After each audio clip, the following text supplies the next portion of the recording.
antes de início, falar sobre esse livro do senhor Carlos Bernardo Loureiro, nosso grande amigo de luta. Calma, 7 meses. Esse nosso grande amigo de luta, de doutrina espírita divulgada com clareza, com sentimento, enfim, com responsabilidade. E esse livro é um livro muito bom, tanto quanto os outros, é A Dor, a Luta e o Recomeço. Leiam.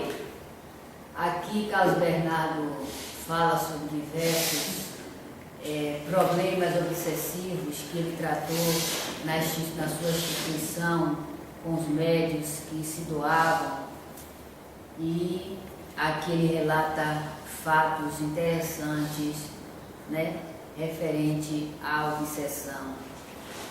A Dor, a Luta e o Recomeço é um livro muito bom, leiam.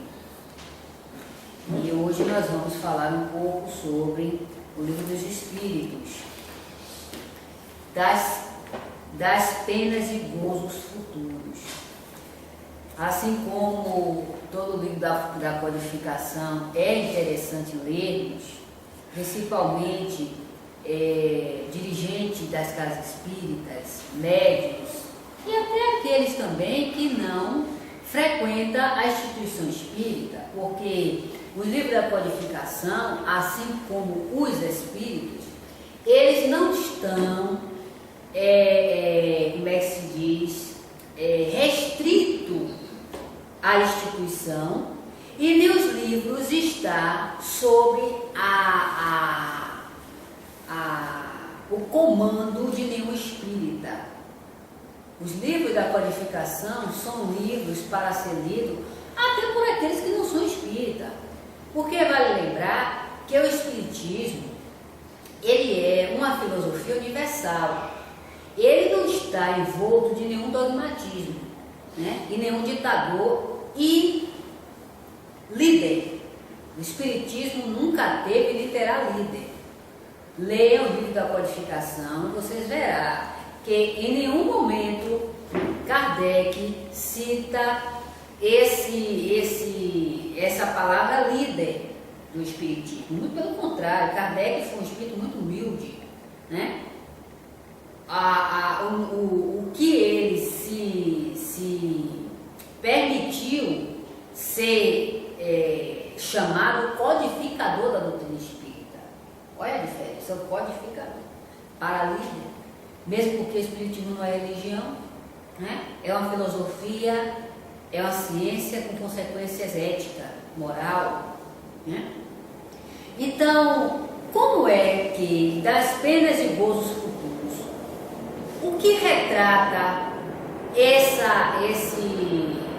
esses gozos e as penas ao qual as leis que nos regem tendem a nos mostrar? Será que Deus está agindo ou agiu de preferência para com seus filhos?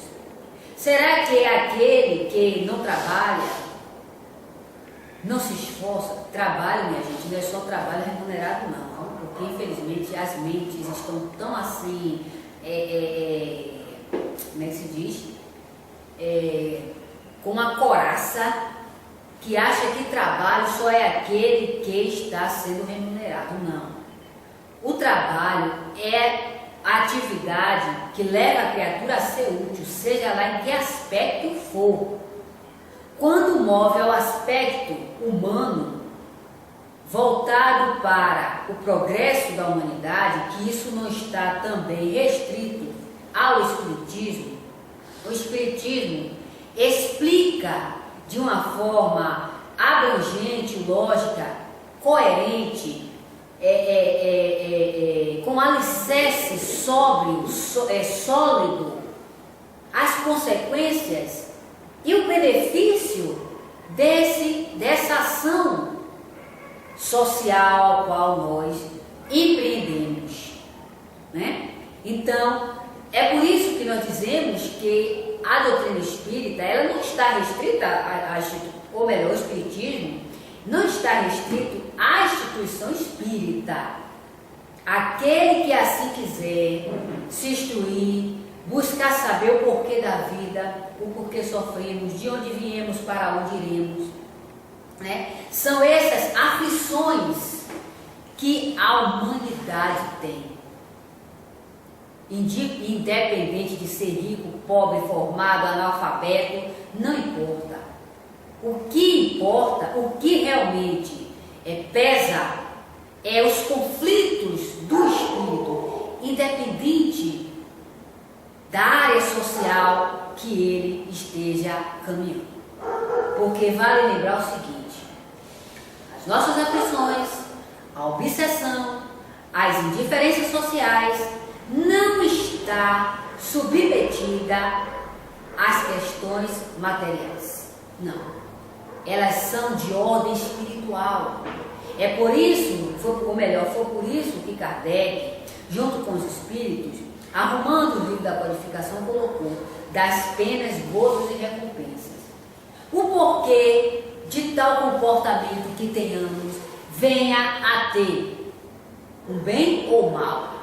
Será que Deus está lá, como muitos acham, com o dedo apontado, você fez isso e aquilo outro, ou você fez aquilo e aquilo outro?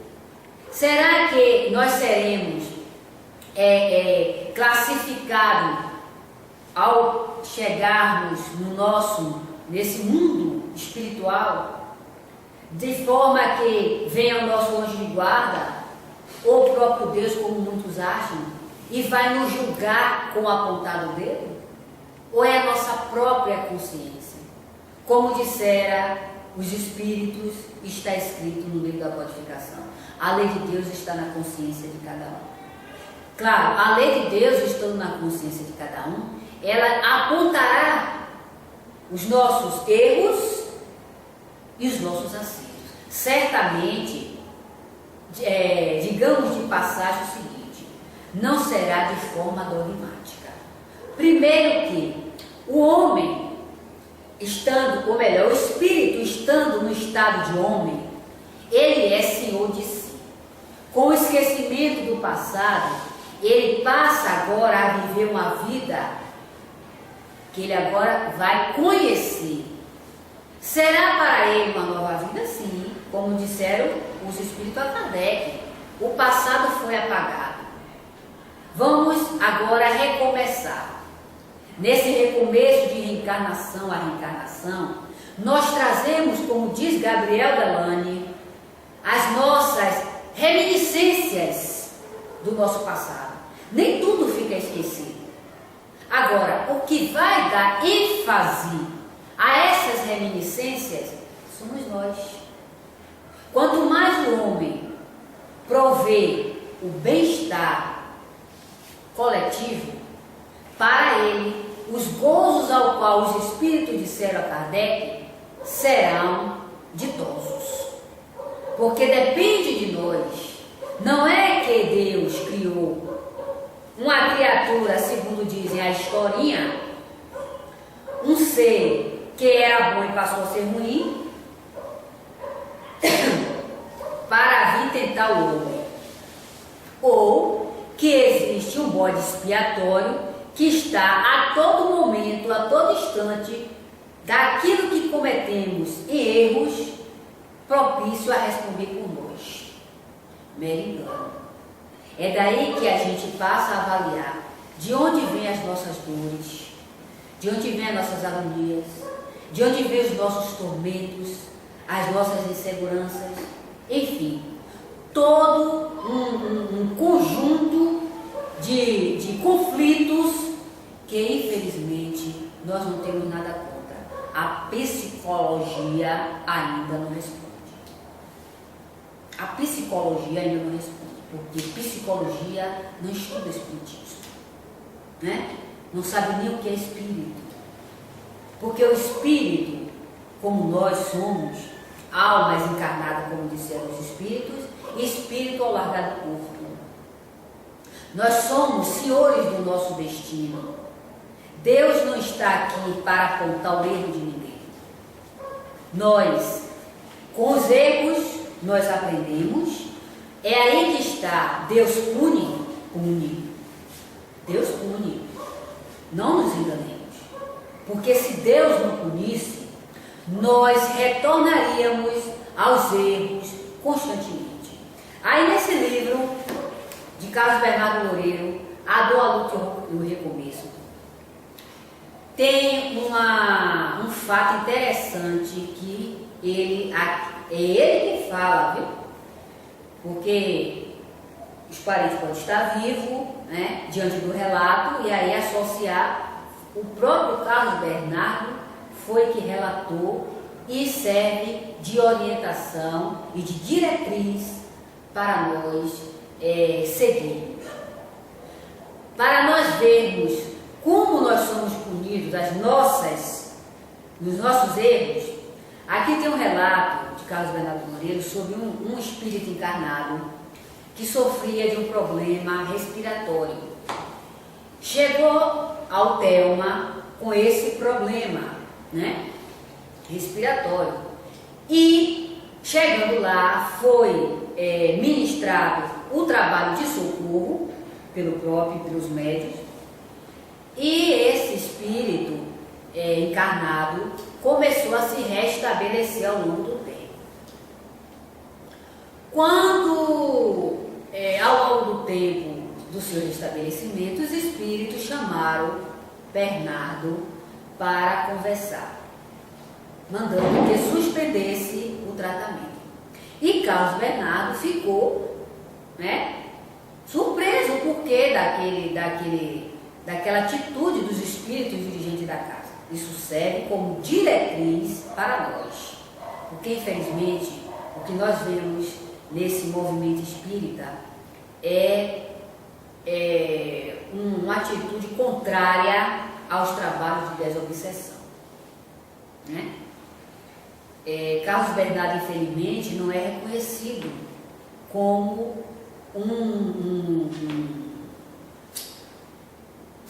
esqueci o nome agora,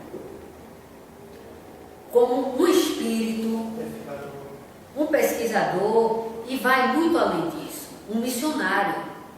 Então, Carlos Bernardo, para mim, que leio seus livros, que admiro as suas atitudes, que sigo as suas orientações, como muitas delas referentes aos livros, para mim, ele é um missionário.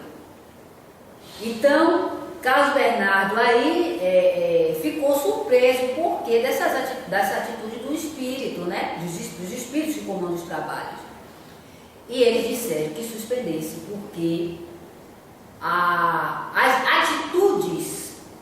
atitudes daquele espírito encarnado iriam comprometê-la no futuro. E com um período de tempo, esse espírito veio a desencarnar. O que é que isso nos chama a atenção? Primeiro, que a lei divina, ela não nos pune por perversidade, como muitos acham. A lei divina nos pune por reabilitação. Reabilitação. Porque muitas das vezes os males que nós sofremos é para nos frear. A instituição espírita, ela é um meio maior, melhor de nos esclarecermos. Aqui no livro O Céu e o Inferno, pouco lido, tem relatos de vários espíritos na condição mediana. Um deles é a senhora Ana Biltiville. Nós vamos chegar lá. Então, o que é que acontece? Quando chega aqui um doente, gente, doente não é só encarnado não, é desencarnado. Porque eu não sei aonde é que está a noção dessas criaturas de achar que doente só é encarnado. Aqui nos deparamos com espíritos de diversas naturezas. Espíritos que chegam de forma que eles querem a todo custo ser socorridos, passar na frente daqueles que já estão. E são doutrinados, porque esse trabalho é um trabalho de disciplina. Os espíritos não deixam, não admitem, porque nós desencarnamos sofrendo, vamos chegar à instituição dessa forma, não. Existe uma disciplina dos espíritos. Aí o que é que acontece? O encarnado que vem ser socorrido, de antemão, os espíritos buscam pesquisar o passado desse encarnado. Olha bem, o passado desse encarnado. Os espíritos sérios, que foram homens e mulheres que viveram no corpo e aprenderam a ser coerente. Porque quando a gente vai no hospital, primeiro a gente faz a ficha, né? Para mostrar que nós somos. Eu acho que as mentes pensam que tudo no mundo espiritual é um estalar de dedo. Ou então é uma coisa sobrenatural. É aquela coisa, vamos dizer assim, mágica. Tudo no mundo espiritual é mágico para essas pessoas. E que não é. Os espíritos procuram pesquisar quem fomos para poder ministrar com mais coerência o socorro a ser dado. Eles não chegam para curar ninguém de forma a pesquisar, não. Primeiro que sobre eles, assim como sobre o encarnado que age dessa forma, recairá a responsabilidade. Porque eles são gente, eles são espíritos. Por que não vai recair a lei divina sobre ele, a responsabilidade da incoerência, como muitos acham que pelo fato de ser espírito, né? Como o Carlos Bernardo dizia, é Vossa Excelência, ou então é o Deus. Não existe isso. O que existe é uma pesquisa feita. Foi por isso que nós fizemos questão de falar sobre esse fato ocorrido no Telma. Porque aqui também ocorre isso. Aqui também é na instituição. Antes de tudo mais, os espíritos buscam saber como eles vão nos ajudar. Porque nós temos os nossos erros. Ah, mas porque está sofrendo, vai tirar dor? Não é bem por aí. Primeiro também, que antes do espírito estar sofrendo, ele também tem que se conscientizar de que ele é um espírito. A vida não acaba após morte. O trabalho de reabilitação também depende dele. Não é só chegar aqui, ministramos o trabalho de socorro, mas nós não tiramos o espírito de ninguém, não. Quem faz isso são os espíritos, os que comandam a casa. E eles têm a diretriz de como agir. Nós, buscando estudar, nos esclarecer, vamos ajudá-lo ministrando com eles esse tratamento. Mas o trabalho maior de desimantação, de doutrinação, fica por conta dos espíritos. Então, é aí que a gente vê aqui no livro O Céu e o Inferno, de Allan Kardec, a senhorita Ana Belville.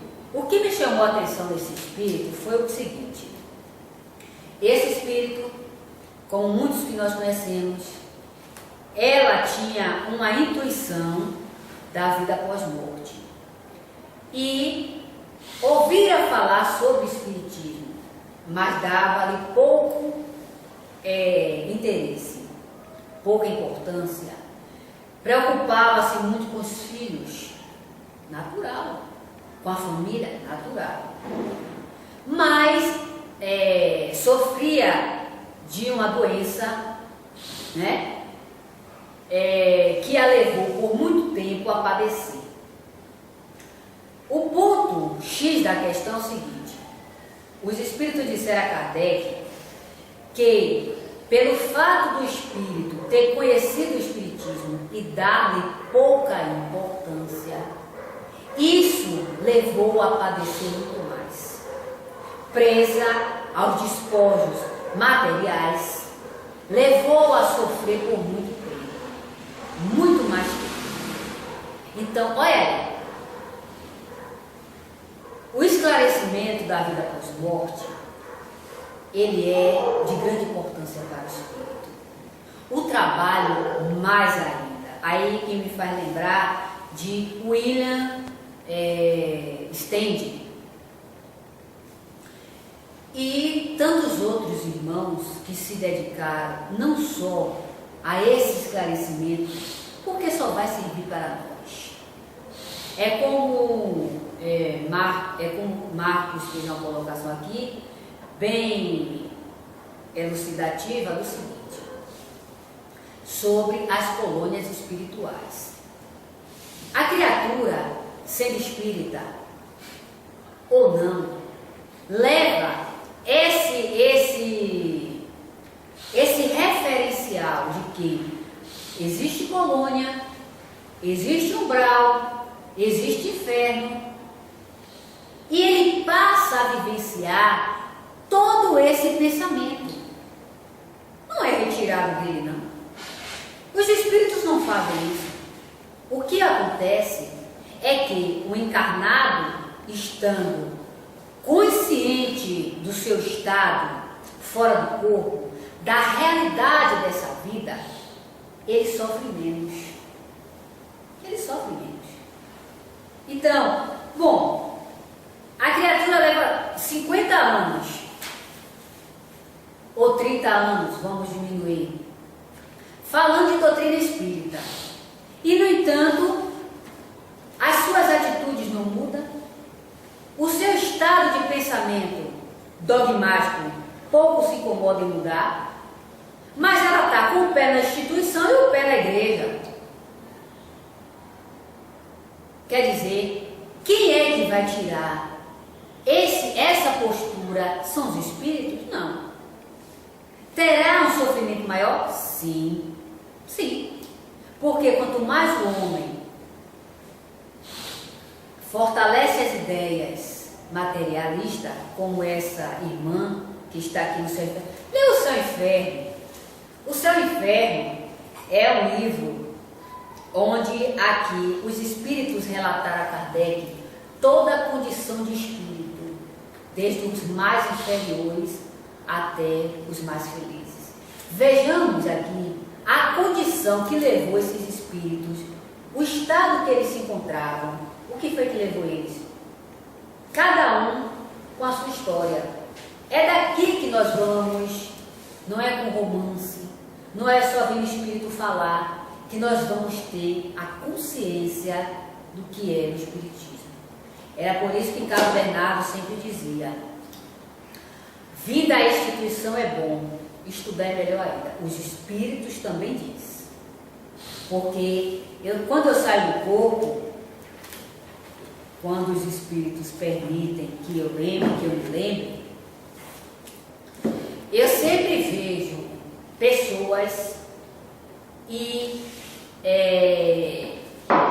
a matéria semelhante quando eu estou fora do corpo, né? Isso quer me dizer o quê? Que eu estou vivendo nesse físico, porém, em um estado diferente. Agora, quem foi que me levou a ter essa concepção? Estudando. Foi lendo, foi estudando os livros da qualificação e seus livros complementares. Porque sem eles não vamos para lugar nenhum, né? É aí que está a diferença entre aquele que está vinculado aos trabalhos fenomênicos e aquele que está só ouvindo, né? Porque muito diz, ouvir aprende, nem sempre. Nem sempre. Porque quando a gente ouve e questiona, a gente aprende. Mas quando a gente ouve e esquece, pouca importância dá, não está se aprendendo nada. Porque o aluno só demonstra aprendizado com o exercício. É aí que está. Aí que eu lembro quando o Espírito disser aqui a um dos componentes que hoje é protestante, né? Ele deu tanta importância a isso aqui que hoje está sendo protestante. tudo bem. Aí advertiu a ele que ele tomasse cuidado para não ir para a fila. Os Espíritos dizem isso aqui todo dia, né?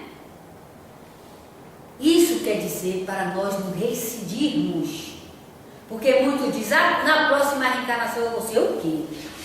Vale lembrar que os Espíritos esclarecem o seguinte: como é que você vai ser algo se você nem começou? É aquela questão do preguiçoso se tornar trabalhador de 2 por dia. Ele é preguiçoso sempre. Não é porque ele largou o corpo, porque ele vai ser preguiçoso, não. Ele continua preguiçoso, né? A única diferença é que ele largou o corpo. É aí que se engana. Vão colocando, vão fazendo dando esse chute. Que na próxima reencarnação. Que próxima reencarnação o quê, menino? Que próxima reencarnação? Tudo começa do nosso interesse. Do nosso interesse. A partir do momento em que você começa. Porque vale lembrar o seguinte: nós temos como espírito, nós ainda cristalizamos as nossas posturas, as nossas ideias, e nós não alargamos de uma noite para o dia. Vale lembrar, como Gabriel Delane dissera no livro A Reencarnação, que o homem não deixa as suas reminiscências. O homem não deixa. O nosso estado que hoje nós praticamos, o estado em que nós nos encontramos e as coisas que nós praticamos, isso é de sucessivas reencarnações. Como diz os psicólogos, né? Eles afirmam que a criança aprende as coisas quando começa a despertar nele o interesse, e que na verdade não é. Os Espíritos disseram a Kardec que a partir do momento em que o Espírito rejeita, ele já tem livre-arbítrio. E para a lei divina ele já responde. Porque espírito não é criança não, viu? Criança é o corpo, o espírito é adulto, animando o corpo infantil, que ao longo do tempo vai se desenvolver para dar possibilidade desse espírito adulto se manifestar. É aí que está. Então, todo esse esclarecimento, buscando o espírito encarnado e desencarnado, porque dizem, eu não sei aonde foi que me inventaram isso, que espírito não estuda, espírito não trabalha. Então fica lá contemplando Deus, né? Deve ser um caos. Tanto espírito contemplando Deus para aqueles que vê, né? Porque tem muitos que não conseguem nem ver a si próprio, né? Aí vale lembrar o seguinte: onde é que entra aí a recompensa divina? A recompensa divina, ela entra naquilo que o Espírito fez promovendo uma sociedade. É por isso que quanto mais o Espírito ele é egoísta, mais ele padece. Quando nós ouvimos muito, fulano de tal foi isso, fulano de tal foi aquilo. E daí? E daí que importância teve? Que ele foi para ele só? Para ele próprio? O que vemos aí é a afirmação de um egoísmo. Aí chega no mundo dos espíritos, com esse mesmo egoísmo, se apresenta com esse mesmo egoísmo. Não vai mudar de noite para o dia. Mas para aqueles que promovem a sociedade, como vemos muitos desses homens, que dedicou sua vida a buscar saber dos fenômenos que ocorriam. Kardec foi um espírito dessa natureza.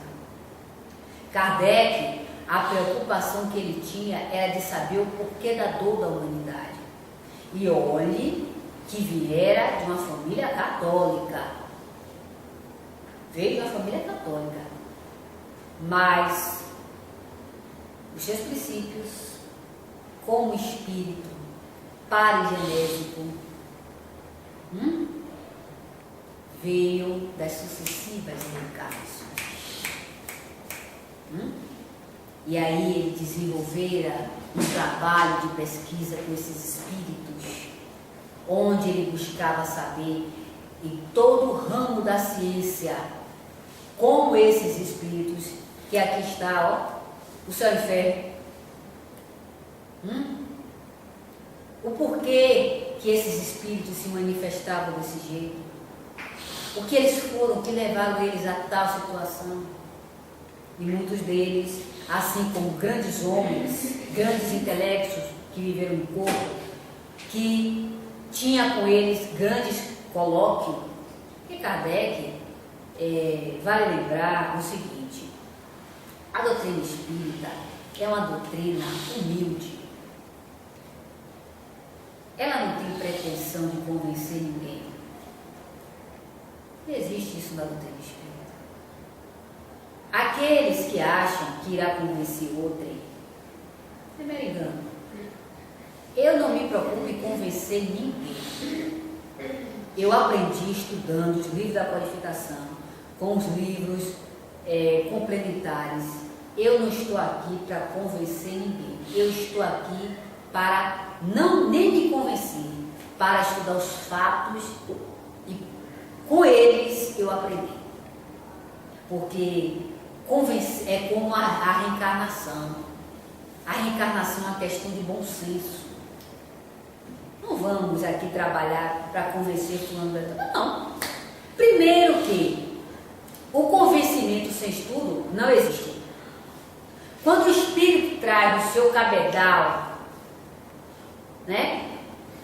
de vidas parigenésicas, ele desperta com uma única frase dita. Ele desperta. Então não tem porquê essa questão aí de estar dando mensagem, sem engano. Mensagens para quê? Para alimentar a ignorância daquele que quer viver nela? Não. É por isso que nós aqui aprendemos com o estudo. Nós não damos mensagem a ninguém. E eu também não recebo de ninguém. Não me interessa. Quando eu quero aprender, eu busco os livros. Ele sim é a minha bússola de direcionamento. Porque quando eu me sento aqui, eu me sento com a consciência da responsabilidade do que eu vou falar. Porque isso irá gerar em mim bons ou maus êxitos.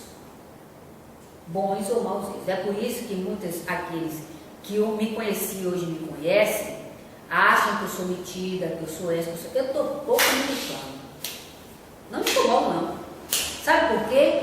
Porque, infelizmente, eu não posso mudar a mente de ninguém e nem vou convencer a ninguém do que eu aprendi. Eu tenho que convencer a mim. E aqueles que me orientam não estão preocupados com o que os outros pensam em relação a mim. Eles estão preocupados com o que eu passo, com o que eu ensino, com aquilo que as pessoas ouvem. É por isso que eles cobram.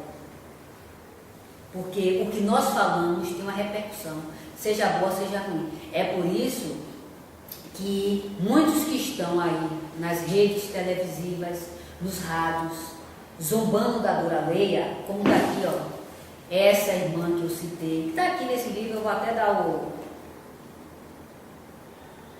dar a lição, Espíritos em Condições Medianas, senhora Ana Belville. Leiam para vocês verem. Está em Espíritos em Condições Medianas.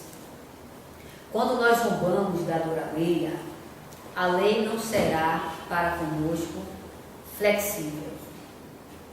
Quando nós dizemos a alguém que nos diz que vem no pensamento para matar alguém, para pegar faca, para se suicidar, aí diz: isso é coisa da sua mente. Vai tomar um banho frio, uma ducha fria, isso passa. Isso é zombada verdadeira. A gente responde. Com o mesmo peso que pesou o outro coisa aos espíritos.